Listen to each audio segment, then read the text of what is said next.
you lose an election bet yesterday? Feel a bad cold coming on? Want to get away from it all? We offer you Escape.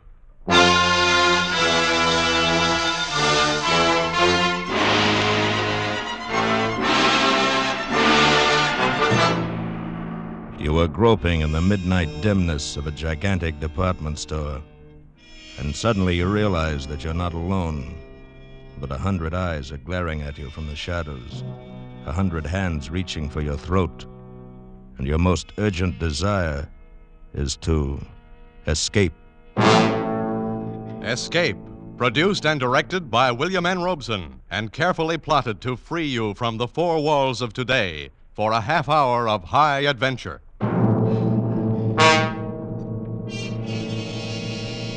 Tonight we escape to the dark labyrinth of a giant department store in the dead of night, and to a fantastic world of night dwellers, as John Collier imagines it in his eerie story, Evening Primrose.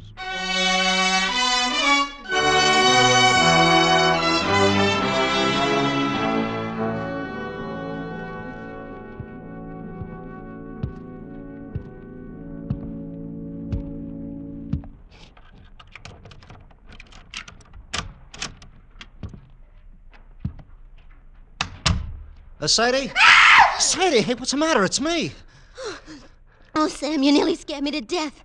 What do you mean coming in so quiet? Hey, I didn't mean to scare you. I thought you'd be asleep. I didn't want to wake you. Oh, Sam, I'm glad you're home. Hey, what's the matter? Oh, it's terrible. You gotta do something, Sam. What's terrible? It's this. Just look at this. What's terrible about that? Looks like an ordinary pad of paper to me. Yeah, that's just it. That's just what I thought. But it's got writing in it. It's awful. Oh, wait a minute. Maybe you better tell me what this is all about. Well, today I went shopping down at Bracey's department store. Yeah? I needed some writing paper, so I picked this up. It was on top of the pile, and bought it and brought it home. But tonight when I opened it, I found it's got writing in it. Well, that's nothing so terrible. Just take it back tomorrow and make him give you a new one. Oh, no, you don't understand. It's what's written in it that's so terrible. What do you mean, what's written in it? Here, you gotta read it. Oh, Sadie. No, right now. Read it. Look, Sadie, I'm tired. I've been bowling all Please, evening. Sam, please. Just read it. All right, for Pete's sake. October 13. Today I made my decision. I decided to say goodbye to the world, to get out, leave, break away. And I have done it. Oh, Sadie, there's a lot of... Go on, read. And now I am free. Really free. Yes, I am free at last. The world is an intolerable place for a poet. I was broke, starving, at my wits' end. And then I had a brilliant idea. I would escape to a place where I had no need to earn a living, where I could write to my heart's content in peace and security. Where is this place? Right under your nose. So close you'd never think of it. I am now living in Bracey's department store. I have everything within arm's reach that anyone would need or desire. And it's all free. Absolutely free. I arrived this afternoon. I'd spent 3 days looking over all of the department stores in town. I decided on Bracey's because of the completeness of their food department. Therefore, this afternoon, I entered the store and went immediately to the 4th floor, to the rug department, and hid myself in this dusty, out-of-the-way corner behind a pile of carpets. Once I'm settled, I'll furnish it with the best of modern pieces from the furniture department. It's small, but I'll be cozy enough. And safe. After the store closed, I made my first venture out. I tiptoed as far as the stationery counter and got this paper, the writer's primary need. Now, after making my initial entry, I'll go out and get food, wine, the pillows for my bed, perhaps a fancy dressing gown. This is perfect. I'll be able to write here. Dawn, October 14th. I'm almost too unnerved to write this. The whole thing is unbelievable. After the store was dark and completely quiet, I crept out and started for the food department. One's footsteps echo hollowly in an empty department store at night, and I found myself gliding along the floor on tiptoe, moving as silently as possible. But the sound of footsteps persisted. Suddenly I realized they were not my own. The night watchman. I was in the Salon Moderne. Quickly I seized a mink coat from a hanger, draped it about my shoulders, and stood stock still.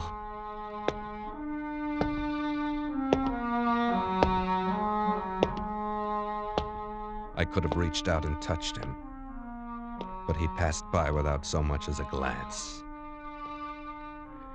I started to smile, but the smile froze on my lips. There was someone else here. I was looking straight into a pair of eyes. Large, flat, luminous, inhuman eyes peering at me from among the Mrs. Tailored suits a dozen feet away. They belonged to a creature dressed as a man, but he was as pale as a creature found under a stone. His hands hanging motionless at his sides looked more like the fins on a fish than human hands. And then he spoke.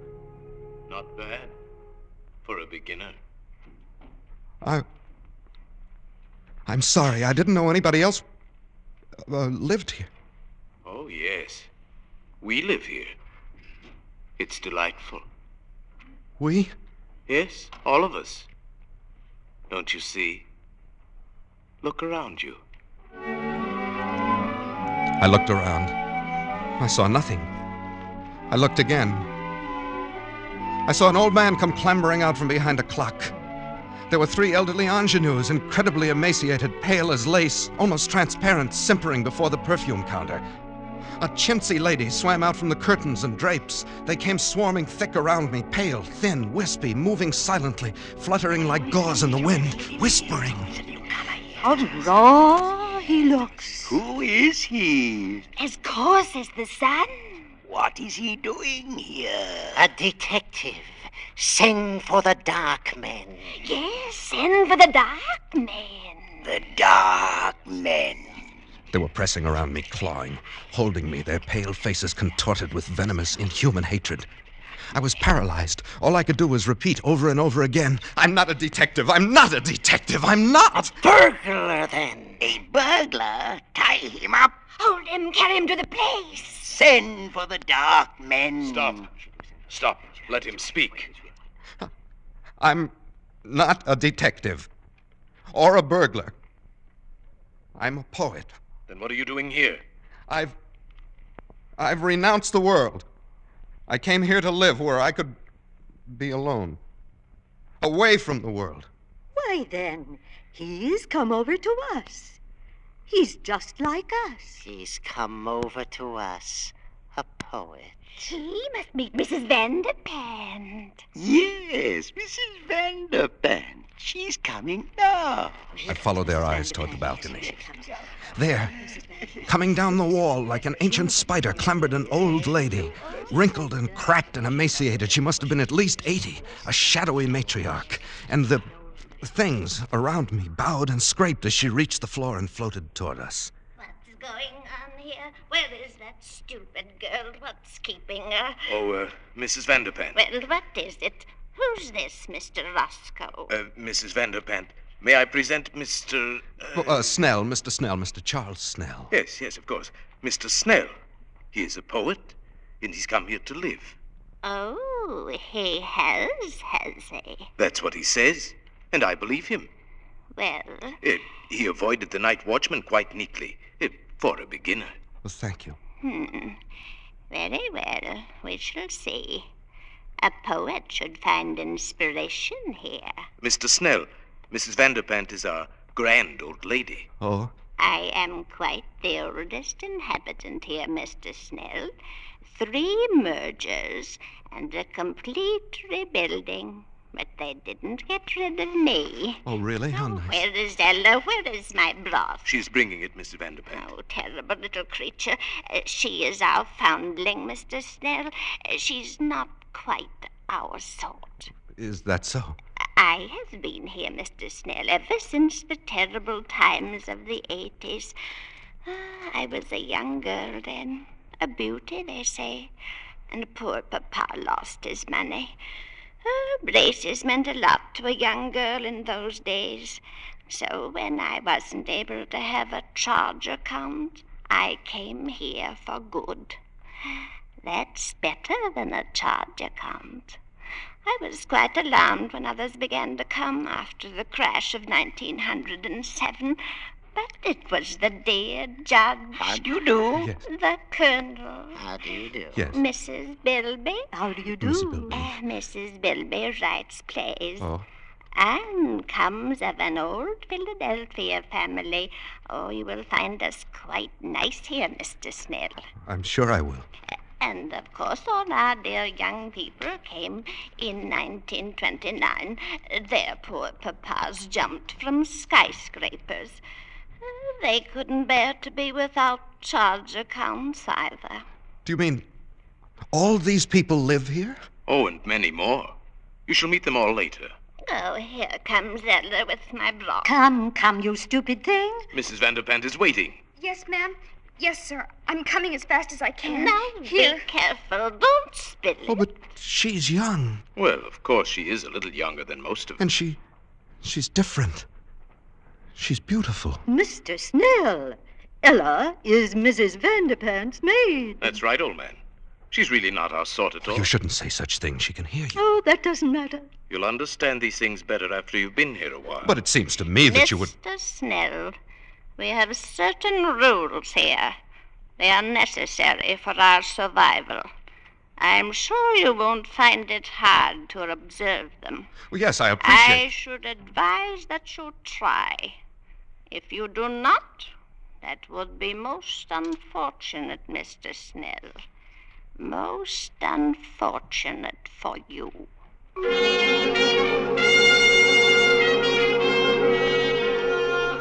October 15th. You can imagine my feelings last night.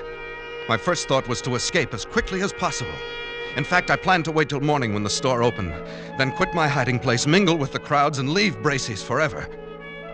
But just at dawn, Mr. Roscoe brought me a cup of coffee, which must have been drugged, for I fell asleep. And when I awoke, I found I had slept all day, and night was closing over the store once more.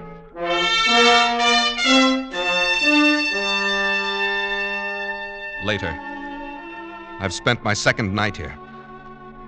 I saw Ella again. Ella, the pearl of this remote, fantastic cave. She's not like the others, a trifle pale, but otherwise normal and human and beautiful. A child of perhaps 18. She's the only thing that makes this nightmare bearable.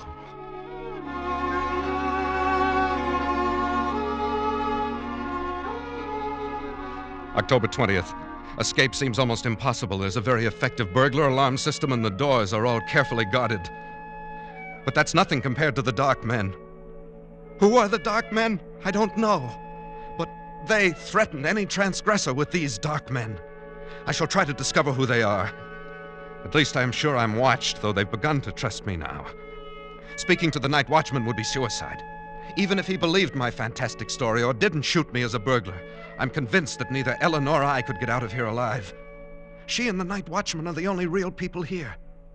And how the others hate the night watchman. Odious, vulgar creature.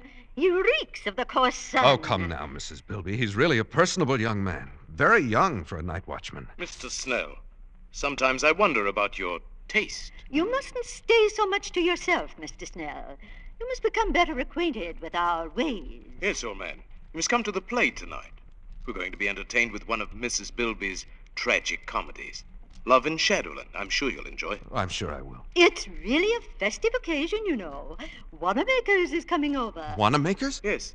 The entire colony over at Wanamaker's is coming here en masse to attend the play. You mean there are people living in other stores? Oh, dear, yes. Didn't you know? Of course, the best people live in Braces and Wanamaker's. Oh, come now, Mrs. Bilby. There's some very nice people at Alton's. I beg your pardon, Mrs. Bilby. Oh, hello, Ella. Good evening, Mr. Snell. Mrs. Bilby. Well, what is it? Please, ma'am, I'd so love to see your play tonight. May I have your permission? Certainly not. You know better than that, you stupid creature. You know where you belong. In the basement, by the garbage cans. But Mrs. Bilby Hush, couldn't... Mr. Snell. Ella, you're becoming entirely too forward of late. I'd advise you to watch your step. Remember the dark men. Oh, no, please, Mr. Roscoe. I'll be good. I promise I will. No, please don't send for the dark men. I'm sorry, Mrs. Bilby. Excuse me. Ella, come back. Mr. Snell, you forget yourself. Let her go. But how can you treat her like that? Why do you always frighten her? And what is all this about the dark men? Well, the dark men... Oh, please, Mr. Roscoe, not now. You'll spoil our whole evening. And I do so want Mr. Snell to enjoy my play. Very well. Later, Mr. Snell. But I want to know about the dark men. Later.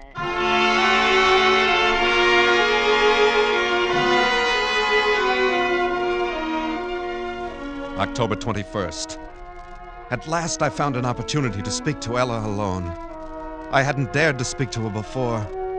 Here one has a sense always of pale eyes secretly watching. But last night at the play I induced a fit of hiccups. As I anticipated, I was sternly reprimanded and told to go and secrete myself in the basement where the night watchman wouldn't hear me. This was exactly what I had planned. I went to the basement. There in the darkness, among the garbage cans and the rats, I heard sobbing. Ella! Ella! Oh, Ella, is that you? yes. Why are you crying? What is it, Ella? They wouldn't even let me see the play. Is that all? Oh, Mr. Snell, I'm so unhappy. There. You mustn't cry. You're the only one who's kind. Ella, why are you here? Why do they treat you so differently? Because I'm not like them. I didn't choose to come here. You mean you're held prisoner? Yes. You see, I was only 6. I came here on a shopping tour with my mother. I got lost and fell asleep behind a counter. It was dark when I awoke and they found me. Some of them wanted to send for the dark men because they were afraid I would tell on them. But Mrs. Vanderpant said no, I could stay and be her maid. I've been here ever since. Since you were 6? Haven't you ever tried to get away? Oh, no. I don't know anything about out there. I wouldn't know what to do. Besides, I'm afraid if anyone tries to get out, they send for the dark men. Ella, who are the dark men? Don't you know? Oh, it's horrible. Tell me. You know how people live in all the stores, at Gimbel's and Bloomingdale's. Yes, I know. Well, the dark men live at the Undertaker's. Good heavens. And whenever someone dies or breaks the rules, or when a burglar gets in and sees these people and might tell, they send for the dark men. Oh, horrible. They put the body in the butcher shop in the food department. And then the dark men come. I saw them once. It was terrible. What do they do? They go in where the dead person is. They have wax with them and all sorts of things. And when they're gone, there's just a wax model left on the counter. Then people put a frock on it, or a bathing suit, and mix it up with the other wax models in the windows. And nobody ever knows. Ella, you mean all these dummies around us? Oh, not all of them. But if you displease these people, the same thing will happen to you.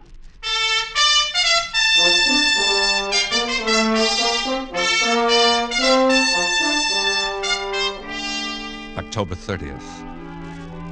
I haven't kept up my journal. Writing has been out of the question. Once more, I'm frozen with terror. But not for myself now. For Ella. They hate her. Any time they might turn against her and send for the dark men. My mind is filled with her. I dream of her every day. I live to see her at night. We've managed it several times. They trust me now and let me roam about without interference. Finally, tonight, I met her again and said it. Ella, I love you. Oh, Charles. I love you, Ella. Let's get married. Or whatever they do here. Then we can live together in my home in the carpet department. They wouldn't dare hurt you then. Oh, Charles, Don't look so dismayed. If you like, we'll go away from here. Maybe we can get transferred to Bergdorf Goodman's, overlooking Central Park. Don't, Charles, don't. You mustn't. But I love you. Ella, you're not in love with someone else. Yes, Charles, I am. But who? I thought you hated them all. It must be Roscoe. He's the only one that's young enough. Oh, no, Charles, not Roscoe. Especially not him. I do hate them all. They make me shudder. Well, who is it then?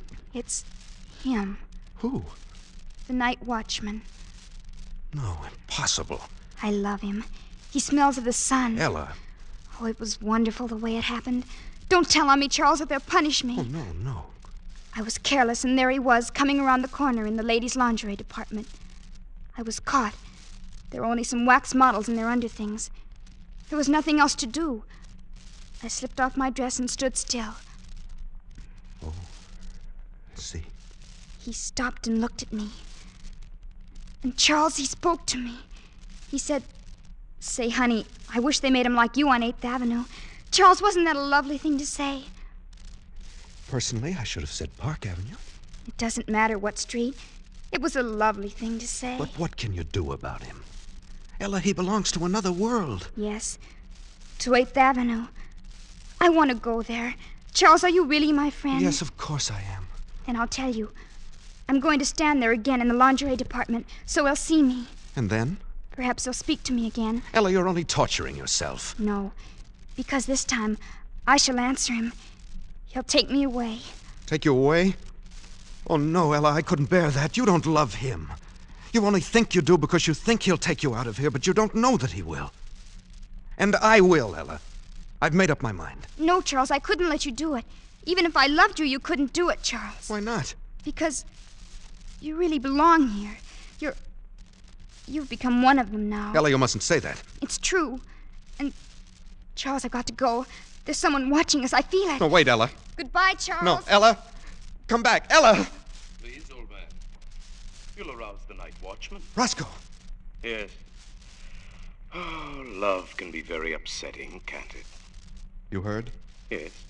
Just the last moment or so. Very touching. Yet it's understandable. I've been attracted to Ella myself.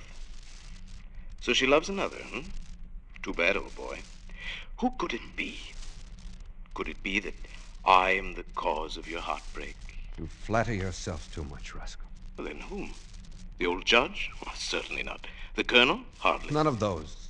Oh, not one of the customers. The staff? She loves the night watchman. Can you imagine that? She loves the... Oh? Roscoe, I shouldn't have said that. It's not true. At least I don't think it's true. You wouldn't... Roscoe, you said you loved her too. You wouldn't do anything. Tell anybody. This is a secret between us. Between friends, isn't it? Of course, old man. As secret as the grave. She's young. Perhaps he'll leave and she'll forget him in time. Who knows? Perhaps she'll learn to love you. Or me. Of course. In time. And we'll figure a way to keep her safe here. Absolutely safe. Now, don't you worry about it. It's almost dawn. Time for bed. Good morning, Mr. Snell.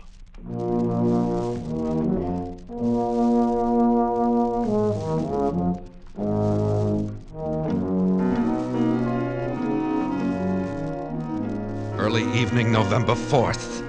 I was a fool. I should have known he couldn't be trusted. He must have gone straight to Mrs. Vanderpant because this evening the atmosphere has changed. People flicker to and fro, smiling nervously, horribly with a sort of frightened, sadistic exultation. An informal dance in the record department has been called off. I can't find Ella. I'm going out again now to look for her. Roscoe, what have you done with her? Shh. Quiet, old boy. The night watchman. I don't care. What have you done? Whatever I did was for your own good as well as for the good of us all. Wait a minute. What is that? What are those people carrying? That's Ella. She's tied up. They're carrying... Ella! Ella! Stop it, Charles. Stop it.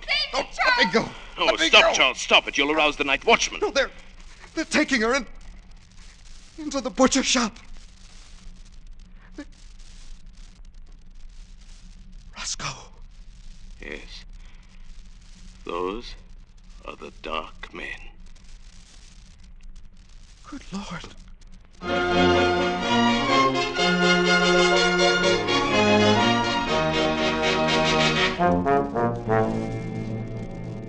Midnight. I'm scribbling this last entry hurriedly. They are in there in the butcher shop with Ella. The dark man. There's only one thing to do. I'm going to find the night watchman and tell him. He and I will save her, if we can. And if we are overpowered, well, I will leave this pad on the stationery counter. Tomorrow, if I live, I will recover it.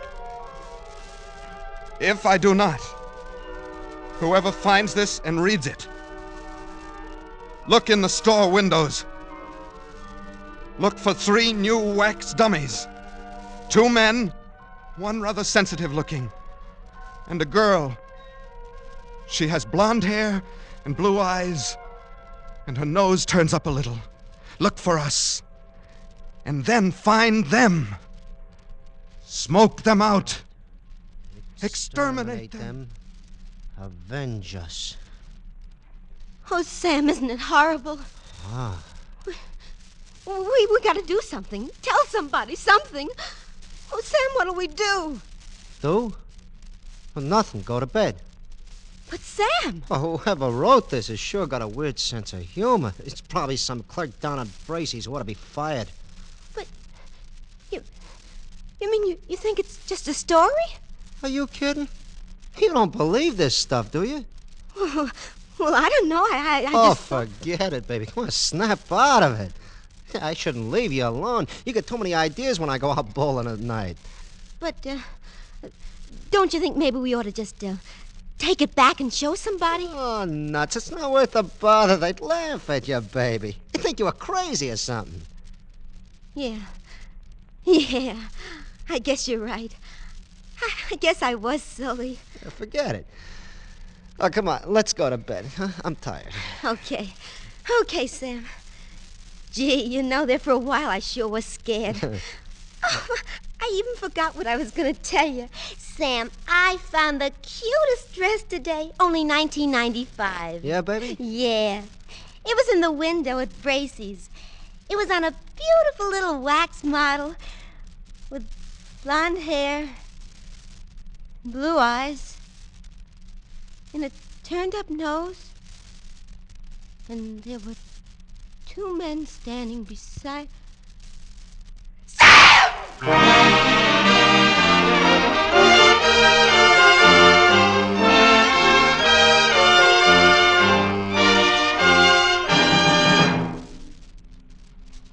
Escape is produced and directed by William N. Robeson, and tonight brought you Evening Primrose by John Collier, adapted for radio by John Dunkel, with Elliot Lewis as Charles Snell, Paul Frees as Roscoe, and Pat Lowry as Ella. The special musical score was conceived and conducted by Cy Pure. Next week...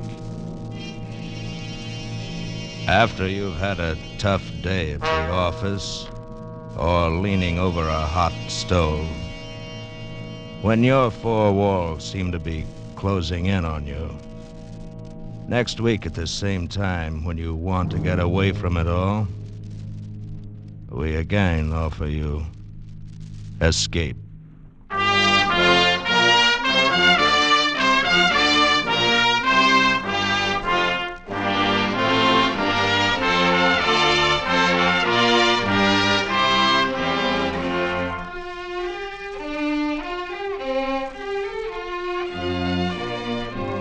This is CBS, the Columbia Broadcasting System.